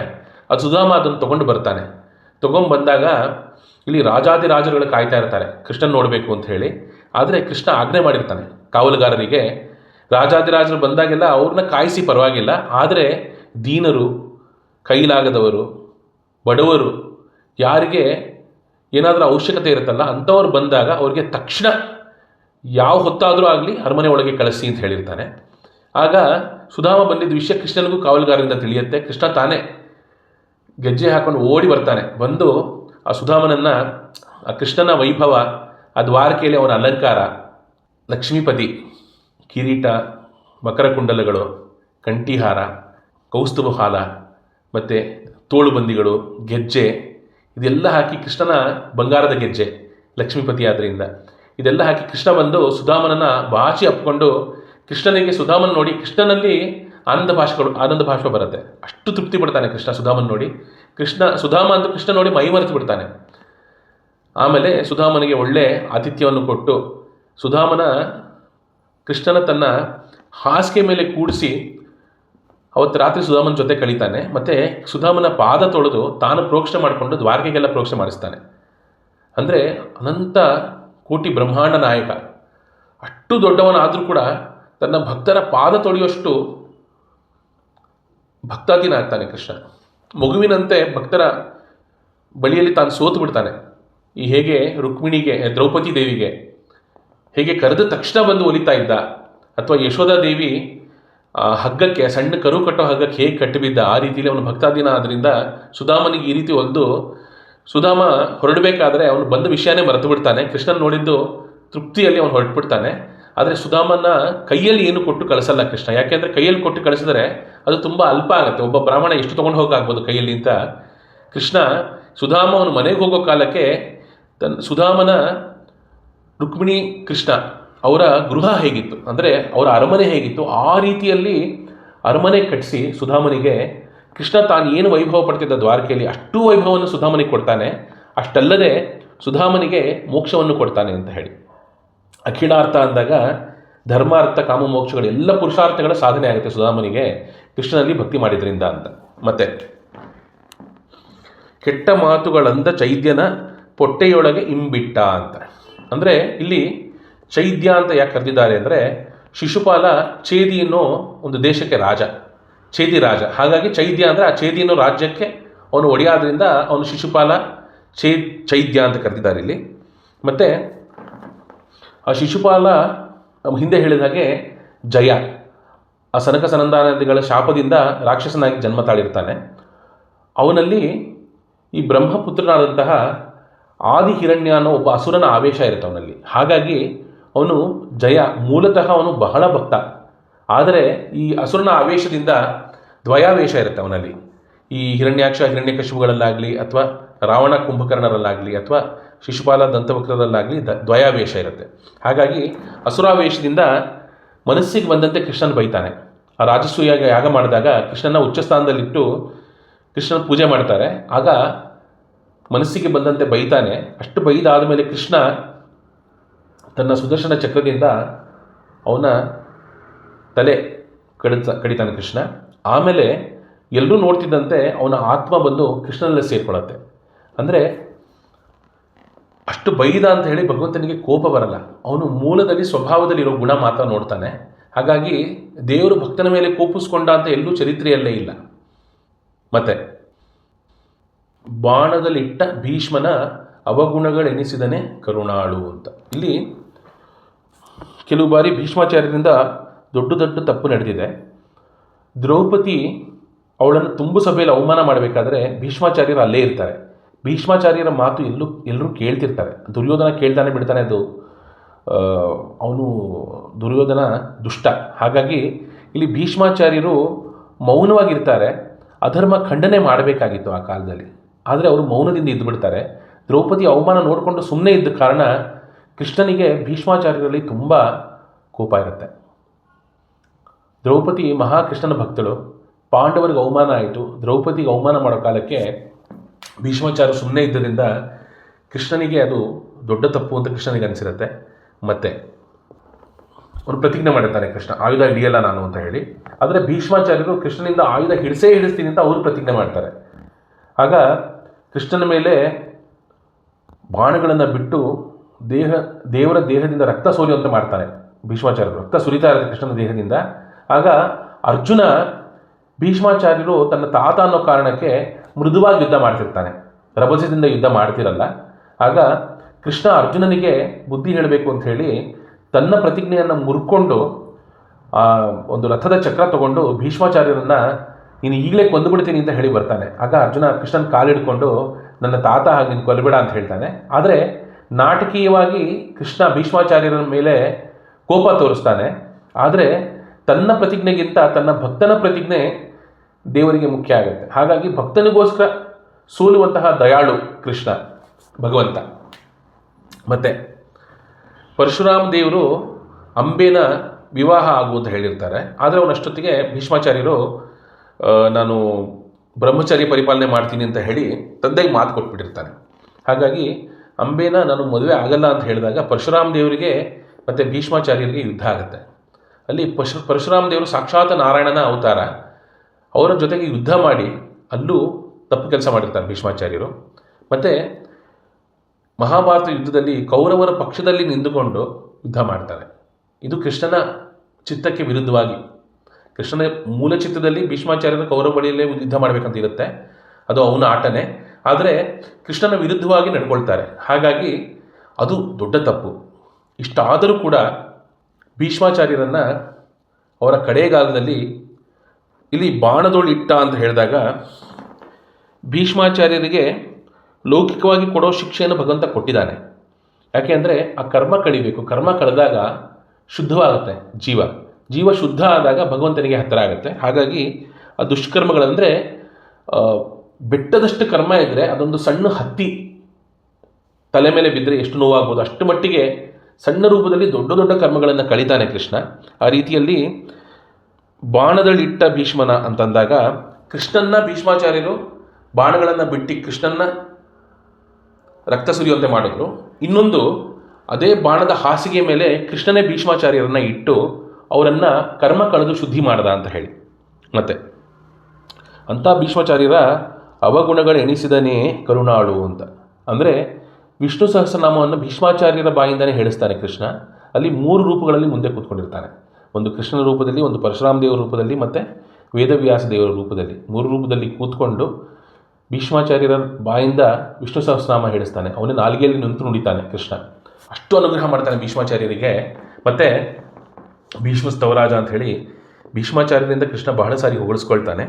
ಮತ್ತು ಈ ವಿಷ್ಣು ಸಹಸ್ರನಾಮ ಪುರಾಣಗಳಲ್ಲಿ ರುದ್ರದೇವರು ಒಂದು ಸರ್ತಿ ವಿಷ್ಣು ಸಹಸ್ರನಾಮ ಹೇಳಿದ್ದಾರೆ ಪುರಾಣದಲ್ಲಿ, ಮತ್ತು ಹಲವಾರು ಕಡೆ ವಿಷ್ಣು ಸಹಸ್ರನಾಮ ಬಂದಿದೆ. ಆದರೆ ಈ ಮಹಾಭಾರತದಲ್ಲಿ ಬರುವಂತಹ ಭೀಷ್ಮಾಚಾರ್ಯರು ಹೇಳಿದ ವಿಷ್ಣು ಸಹಸ್ರನಾಮ ಅದು ಬಹಳ ಶ್ರೇಷ್ಠವಾದ್ದು ಮತ್ತು ವಿಶಿಷ್ಟವಾದ್ದು. ಹಾಗಾಗಿ ಈಗ ನಾವು ಎಲ್ಲರೂ ಪಾರಾಯಣ ಮಾಡುವಂತಹ ವಿಷ್ಣು ಸಹಸ್ರನಾಮ ಅದು ಭೀಷ್ಮಾಚಾರ್ಯರು ಹೇಳಿದ ವಿಷ್ಣು ಸಹಸ್ರನಾಮ. ಅದಕ್ಕೆ ಕಾರಣ ಏನಂದರೆ, ಭೀಷ್ಮಾಚಾರ್ಯರು ಅಂತ್ಯಕಾಲದಲ್ಲಿ ವಿಷ್ಣು ಸಹಸ್ರನಾಮ ಹೇಳಿದರು. ಅಂದರೆ ಅಂತ್ಯಕಾಲದಲ್ಲಿ ಭಗವಂತನ ಸ್ಮರಣೆ ಬರೋದಿದೆಯಲ್ಲ, ಅದು ದೊಡ್ಡ ವಿಶೇಷ. ಅದೇ ಭಕ್ತನ ಇಡೀ ಜೀವನದ ಸಾಧನೆ ಏನು ಅಂದರೆ, ಅಂತ್ಯಕಾಲದಲ್ಲಿ ಭಗವಂತನ ಸ್ಮರಣೆ ಬರಬೇಕು ಮನಸ್ಸಿನಲ್ಲಿ, ನಾಲಿಗೆಯಲ್ಲಿ. ಅಂತ್ಯಕಾಲದಲ್ಲಿ ಭಕ್ತಿ ಹುಟ್ಟಿದಾಗ ಆಗ ಅದು ನಿಜವಾದ ಮೋಕ್ಷ ಸಾಧನೆ. ಹಾಗಾಗಿ ಅಂತ್ಯಕಾಲದಲ್ಲಿ ಭೀಷ್ಮಾಚಾರ್ಯರು ವಿಷ್ಣು ಸಹಸ್ರನಾಮ ಹೇಳಿದ ಕಾರಣ ಅದಕ್ಕೆ ಮಹಾತ್ಮ್ಯ. ಹಾಗಾಗಿ ನಾವೆಲ್ಲರೂ ಅದೇ ವಿಷ್ಣು ಸಹಸ್ರನಾಮವನ್ನು ಹೇಳೋದು. ಇನ್ನು ಮುಂದಿನ ಶ್ಲೋಕ ನೋಡೋಣ.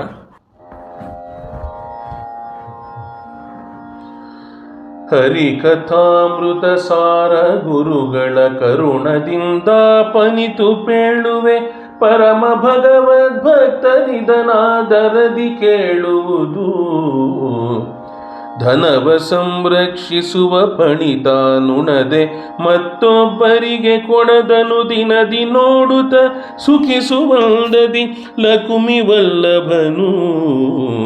ಪ್ರಣತರನು ಕಾದಿಹನು ನಿಷ್ಕಾಮನದಿ ನಿತ್ಯಾನಂದಮಯ ದುರ್ಜನರ ಸೇವೆಯನೊಲ್ಲನ ಅಪ್ರತಿಮಲ್ಲ ಜಗಕ್ಕೆಲ್ಲ.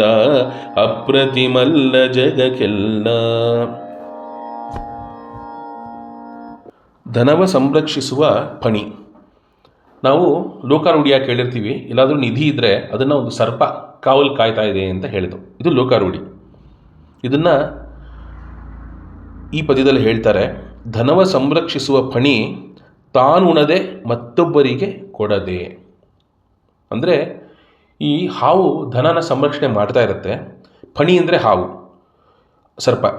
ಆದರೆ ತಾನುಣದೆ, ಆ ಧನದಿಂದ ಆ ಹಾವಿಗೇನಾದರೂ ಲಾಭ ಇದೆಯಾ? ಇಲ್ಲ. ಆದರೆ ಅದನ್ನು ಯಾರಿಗೂ ಮುಟ್ಟಕ್ಕೆ ಬಿಡಲ್ಲ. ಆ ಧನನ ಮತ್ತೊಬ್ಬರಿಗೆ ಕೊಡದೆ, ಇನ್ಯಾರಿಗೂ ಅದನ್ನು ಮುಟ್ಟಕ್ಕೆ ಬಿಡಲ್ಲ. ತನಗೂ ಅದರಿಂದ ಲಾಭ ಇಲ್ಲ. ಮತ್ತೊಬ್ಬರಿಗೆ ಕೊಡದೆ ಅನುದಿನದಿ ನೋಡುತ್ತಾ, ಅಂದರೆ ಪ್ರತಿನಿತ್ಯದಲ್ಲಿ ಆ ಧನವನ್ನು ಸಂರಕ್ಷಣೆ ಮಾಡುತ್ತಾ ಸುಖಿಸುವಂದದಿ. ಆ ಸರ್ಪಕ್ಕೆ ಆ ದನದ ಜೊತೆಯಲ್ಲಿರೋದೇ ಅದೇ ಸುಖ. ಅದಕ್ಕೇನು ಪ್ರಯೋಜನ ಇಲ್ಲ, ಆದರೆ ಅದೇ ಸುಖ. ಸುಖಿಸುವಂದದಿ ಲಕುಮಿ ವಲ್ಲಭನು, ಲಕ್ಷ್ಮೀನಾರಾಯಣ, ಲಕ್ಷ್ಮೀಪತಿಯಾದಂತಹ ನಾರಾಯಣ. ಪ್ರಣತರನು ಕಾದಿಹನು, ಅಂದರೆ ತನ್ನ ಭಕ್ತರನ್ನು ಕಾಯ್ತಾನೆ ಅಂತ. ಇಲ್ಲಿ ಭಗವಂತನಿಗೆ ಭಕ್ತರೇ ಅವನ ನಿಧಿ. ಭಕ್ತರನ್ನು ತನ್ನ ನಿಧಿ ಅಂತ ನೋಡ್ಕೊಳ್ತಾನೆ. ಮತ್ತು ಭಕ್ತರಿಂದ ಭಗವಂತನಿಗೆ ಏನಾದರೂ ಲಾಭ ಇದೆಯಾ ಅಂದರೆ ಅಲ್ಲಿ ಲಕುಮಿ ವಲ್ಲಭನು ಅಂತ ಹೇಳ್ತಾರೆ. ಲಕ್ಷ್ಮೀಪತಿಯಾದಂತಹ ನಾರಾಯಣನಿಗೆ ಲಕ್ಷ್ಮೀದೇವಿಯೇ ಸೇವೆಗೆ ನಿಂತಿದ್ದಾಳೆ. ನಿತ್ಯ ತೃಪ್ತಳಾದಂತಹ ಲಕ್ಷ್ಮೀದೇವಿ ಸೇವೆಗೆ ನಿಂತಿದ್ದಾಳೆ. ಮಕ್ಕಳು ಬ್ರಹ್ಮವಾಯುಗಳು, ಸೊಸೆಯರು ಭಾರತೀ ಸರಸ್ವತಿಯರು, ಇನ್ನು ರುದ್ರಾದಿಗಳು ಮೊಮ್ಮಕ್ಕಳು. ಇವರೆಲ್ಲರೂ ಭಗವಂತನ ಸೇವೆಗೆ ನಿತ್ಯದಲ್ಲಿ ನಿಂತಿರ್ತಾರೆ. ಲಕ್ಷ್ಮೀದೇವಿ ಕ್ಷಣವೂ ಬಿಡದೆ ಭಗವಂತನ ಸೇವೆ ಅನಾದಿ ಕಾಲದಿಂದ ಬರ್ತಿದ್ದಾಳೆ. ಇನ್ನು ಲಕ್ಷ್ಮೀದೇವಿ ಮಾಡುವ ಸೇವೆಯಲ್ಲಿ ವೈಭವ ಏನಿರಬಹುದು ಅಂತ ಯೋಚನೆ ಮಾಡಿದರೆ, ಯಾವ ಭಕ್ತನು ಆ ರೀತಿ ವೈಭವದಿಂದ ಭಗವಂತನಿಗೆ ಸೇವೆ ಮಾಡಲಿಕ್ಕೆ ಸಾಧ್ಯವೇ ಇಲ್ಲ. ಮತ್ತು ಅಂತಹ ಲಕುಮಿ ವಲ್ಲಭನು ಪ್ರಣತರನು ಕಾದಿಹನು ಅಂತಂದರೆ ತನ್ನ ಭಕ್ತರು ಅಂತಂದರೆ ಪ್ರಣತರು ಅಂತಂದರೆ ಮೊರೆ ಹೊಕ್ಕವರನ್ನು, ಅಥವಾ ನಿತ್ಯದಲ್ಲಿ ದೇವರ ಸ್ಮರಣೆ ಮಾಡ್ತಾ ಅವನೇ ತನ್ನ ದೊರೆ ಅಂತ ಹೇಳಿ ದೇವರಿಗೆ ನಿತ್ಯದಲ್ಲಿ ನಮಸ್ಕರಿಸುತ್ತಾ ಭಗವಂತನ ಸ್ತುತಿ ಮಾಡ್ತಾ ಇರುವಂಥ ಅಂತಹ ಪ್ರಣತರನು ಕಾದಿಹನು, ಕಾಯ್ತಾ ಇರ್ತಾನೆ, ನಿತ್ಯದಲ್ಲಿ ಕಾಯ್ತಿರ್ತಾನೆ ಅಂತ. ನಿಷ್ಕಾಮನದಿ ಅಂದರೆ ದೇವರಿಗೆ ಅವರಿಂದ ಏನೂ ಅಪೇಕ್ಷೆ ಇಲ್ಲ. ಹಿಂದೆ ಹೇಳಿದ ಹಾಗೆ ಲಕ್ಷ್ಮೀ ವಲ್ಲಭ, ಅವನಿಗೆ ಯಾರಿಂದ, ಲಕ್ಷ್ಮೀದೇವಿಯಿಂದನೇ ಏನೂ ಅಪೇಕ್ಷೆ ಇಲ್ಲ ಅವನಿಗೆ. ಇನ್ನು ಭಕ್ತರಿಂದ ತಾನು ಭಗವಂತನಿಗೆ ಏನು ಲಾಭ ಇಲ್ಲ. ಹೇಗೆ ಈ ಹಾವು, ಈ ಸರ್ಪ ಆ ಧನವನ್ನು ಸಂರಕ್ಷಿಸಬೇಕಾದ್ರೆ ಅದಕ್ಕೆ ಏನೂ ಲಾಭ ಇಲ್ಲ. There is no personal gain. ಆ ರೀತಿಯಲ್ಲಿ ಭಗವಂತನಿಗೂ ಭಕ್ತರು ಯಾರಿಂದನೂ ಅವನಿಗೇನು ಆಗಬೇಕಾದಿಲ್ಲ. ಆದರೆ ಪ್ರಣತರನು ಕಾದಿಹನು, ಧನದಂತೆ ನೋಡ್ಕೊಳ್ತಾನೆ ತನ್ನ ಭಕ್ತರನ್ನ.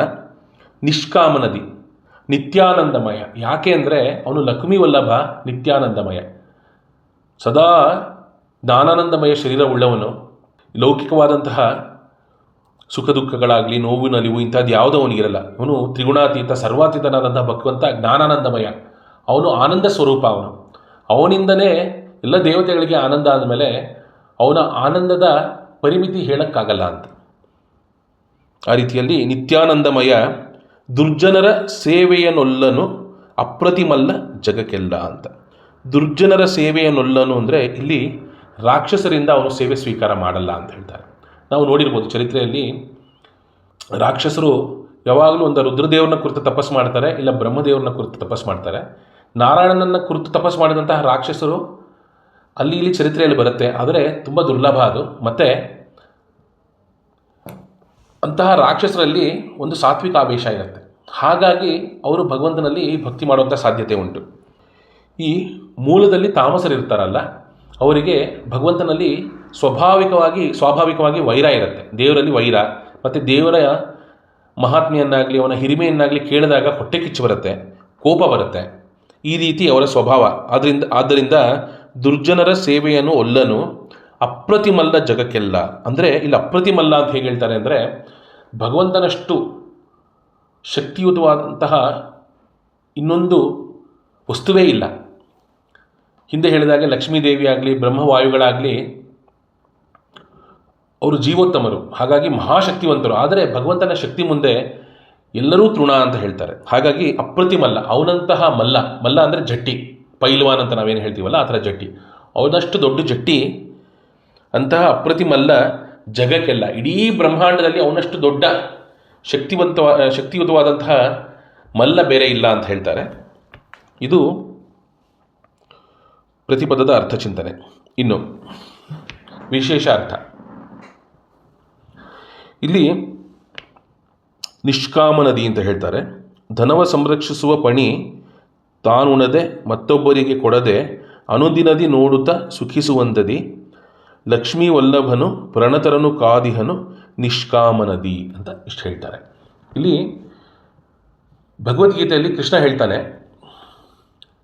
ಪತ್ರಂ ಪುಷ್ಪಂ ಫಲಂ ತೋಯಂ ಯೋ ಮೇ ಭಕ್ತ್ಯಾ ಪ್ರಯಚ್ಛತಿ ಅಂತ ಹೇಳಿ ಆ ಶ್ಲೋಕದಲ್ಲಿ ನನ್ನ ಭಕ್ತರು ಒಂದು ತುಳಸಿ ದಳವನ್ನಾಗಲಿ ಅಥವಾ ಒಂದು ಪುಷ್ಪ, ಒಂದು ಹೂವನ್ನಾಗಲಿ ಅಥವಾ ಒಂದು ಫಲ, ಒಂದು ಹಣ್ಣು, ಆ ತಕ್ಷಣಕ್ಕೆ ಏನು ಹಣ್ಣು ಸಿಗುತ್ತೆ ಅದು ಹಣ್ಣಾಗಲಿ, ಅಥವಾ ತೋಯಂ ಅಂದರೆ ನೀರು, ಇದು ಯಾವುದನ್ನಾದರೂ ಆಗಲಿ ನಿಸ್ವಾರ್ಥ ಭಕ್ತಿಯಿಂದ, ಫಲಾಪೇಕ್ಷೆ ಇಲ್ಲದೆ ಭಕ್ತಿಯಿಂದ ನನಗೆ ಅರ್ಪಣೆ ಮಾಡಿದಾಗ ನಾನು ಅದನ್ನು ಖಂಡಿತ ಸ್ವೀಕಾರ ಮಾಡ್ತೀನಿ ಅಂತ ಹೇಳಿ ಅರ್ಜುನನ ಮುಂದೆ ಕೃಷ್ಣ ಒಂದು ಪ್ರತಿಜ್ಞೆ ಮಾಡೋ ರೀತಿಯಲ್ಲಿ ಹೇಳಿರ್ತಾನೆ.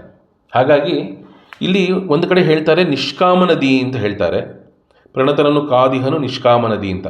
ಇನ್ನೊಂದು ಕಡೆ ಇದನ್ನೆಲ್ಲ ನಾನು ಸ್ವೀಕಾರ ಮಾಡ್ತೀನಿ ಅಂತ ಹೇಳ್ತಾರೆ. ಇಲ್ಲಿ ವಿರುದ್ಧ ಅರ್ಥ ಬರ್ಬೋದಾ ಅಂತ ಒಂದು ಪ್ರಶ್ನೆ ಬರುತ್ತೆ.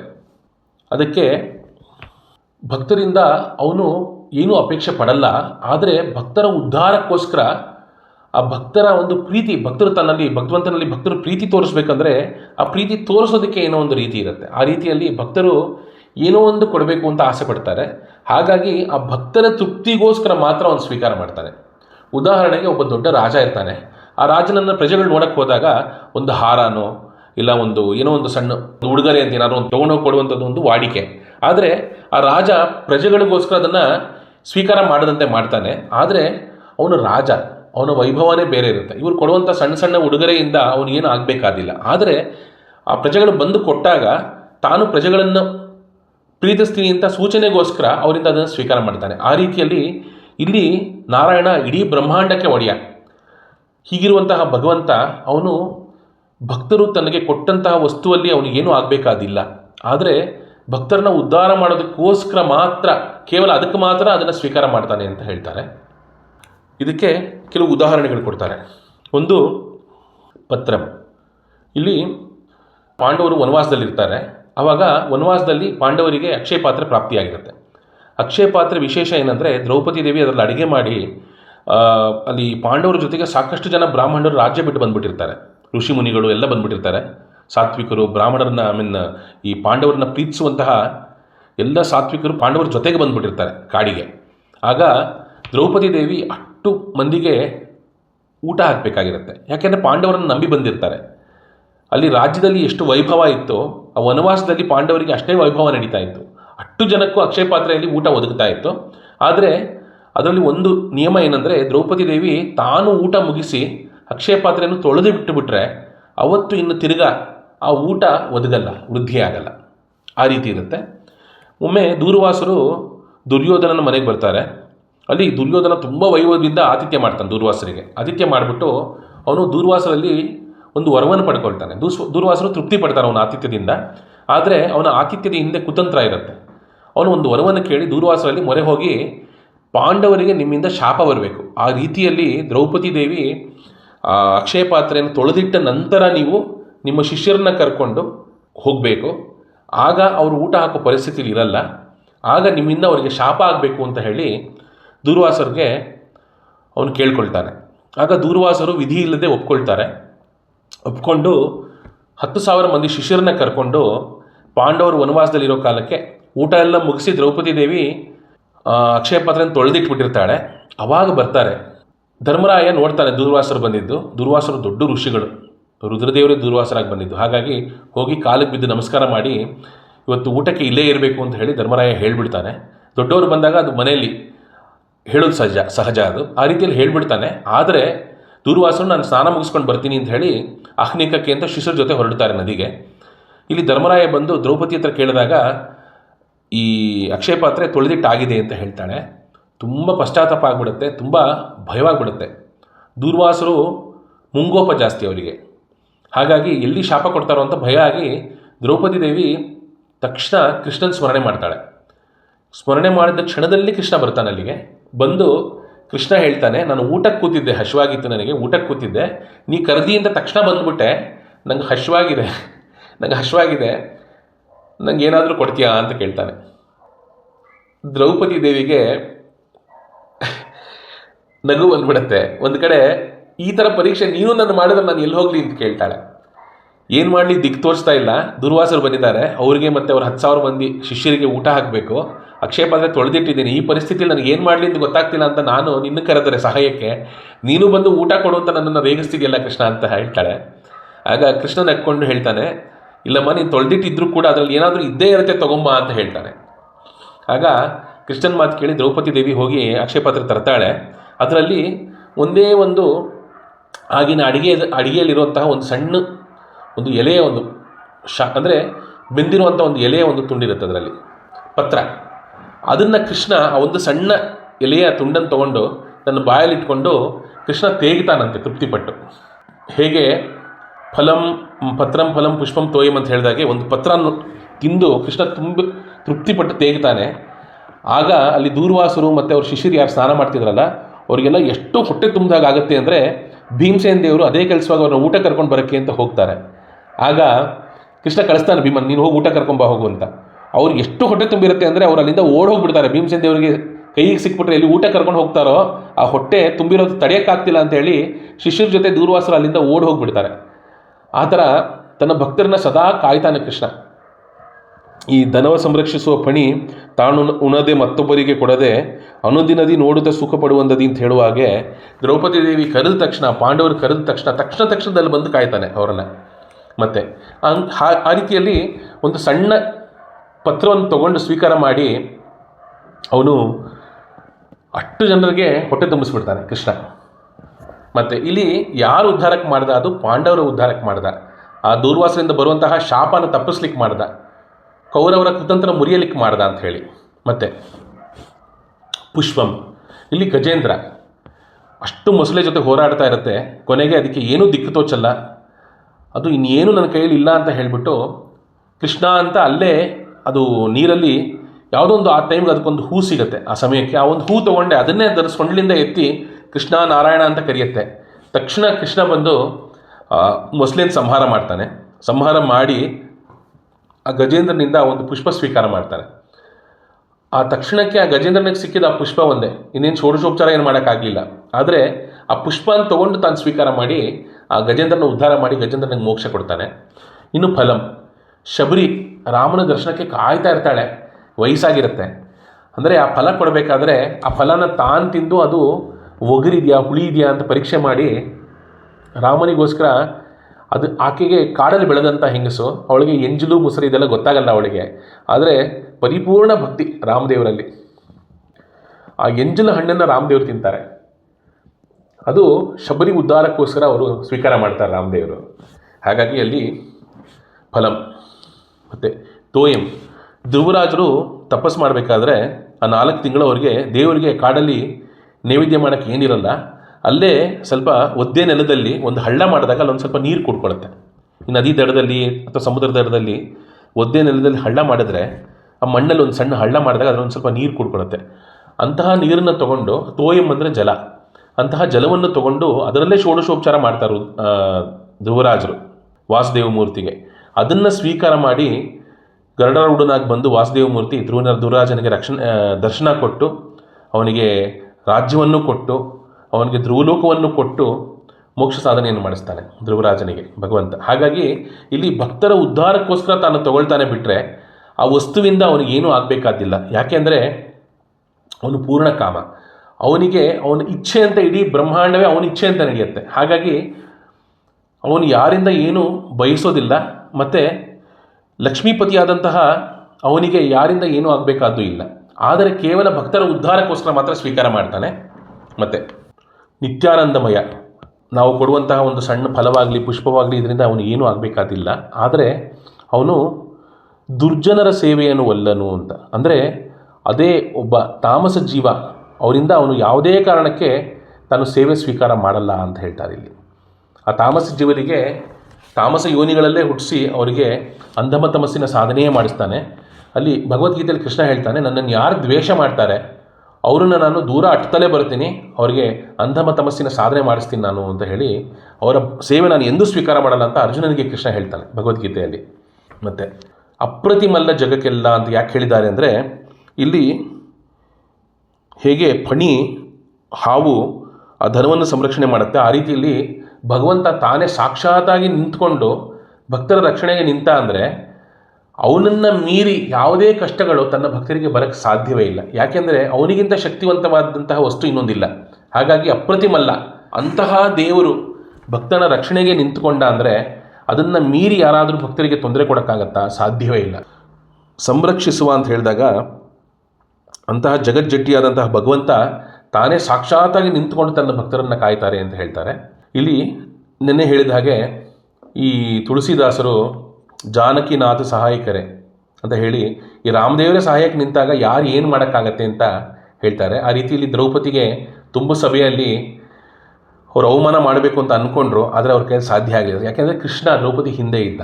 ಹಾಗಾಗಿ ಭಗವಂತ ಜಗನ್ಮಲ್ಲ, ಜಗಜ್ಜಟ್ಟಿ, ಅವನು ನಿಂತ ಅಂದರೆ ಅವನನ್ನು ಮೀರಿ ಯಾರು ಭಕ್ತರಿಗೆ ತೊಂದರೆ ಕೊಡೋಕ್ಕಾಗಲ್ಲ ಅಂತ ಹೇಳ್ತಾ, ಅಂತಹ ದೇವರಿಗೆ ಪುರಂದರದಾಸರು ಈ ರೀತಿ ಸ್ತುತಿ ಮಾಡ್ತಾರೆ. ಏನ ನೀತು ಮೇಚಿಸುವೆನು ಏನೋ ವಿಠಲ, ಏನ ನೀತು ಮೇಚಿಸುವೆನು ಏನೋ ವಿಠಲ, ಮಾನಿನಿ ಸಿರಿಯರಸ ನಿನ್ನ ನಾಮವನ್ನು ನೆನೆವೆನಯ್ಯ, ಮಾನಿನಿ ಸಿರಿ ಅರಸ ನಿನ್ನ ನಾಮವನ್ನು ನೆನೆವೆನಯ್ಯ, ಏನ ನೀತು ಮೇಚಿಸುವೆನು ಏನೋ ವಿಠಲ. ಓದಿ ನಿನ್ನ ಮೆಚ್ಚಿಸುವೆನೆ ವೇದವನ್ನು ಅಜನಿಗೀತೆ, ವಾದಿಸಿ ನಿನ್ನ ಮೆಚ್ಚಿಸುವೆನೆ ಆದಿಶೇಷ ಶಯನನೇ, ಏನ ನೀತು ಮೆಚ್ಚಿಸುವೆನೋ ಏನೋ ವಿಠಲ. ಚಿನ್ನವಿತ್ತು ಮೇಚಿಸುವೆನೆ ಸಿರಿದೇವಿ ರಮಣನೆ, ಚಿನ್ನವಿತ್ತು ಮೇಚಿಸುವೆನೆ ಸಿರಿದೇವಿ ರಮಣನೆ, ಪೂರ್ಣಾನಂದ ನಾನಿ ನೀನೇ ಪುರಂದರ ವಿಠಲ, ಪೂರ್ಣಾನಂದ ನಾನಿ ನೀನೇ ಪುರಂದರ ವಿಠಲ ಏನ ನೀತು ಮೇಚಿಸುವೆನೋ ಏನೋ ವಿಠಲ ಮಾನಿನಿ ಸಿರಿಯರಸ ನಿನ್ನ ನಾಮವನ್ನು ನೆನೆವೆನಯ್ಯ ಏನ ನೀತು ಮೇಚಿಸುವೆನೋ ಏನೋ ವಿಠಲ ಆ ಆ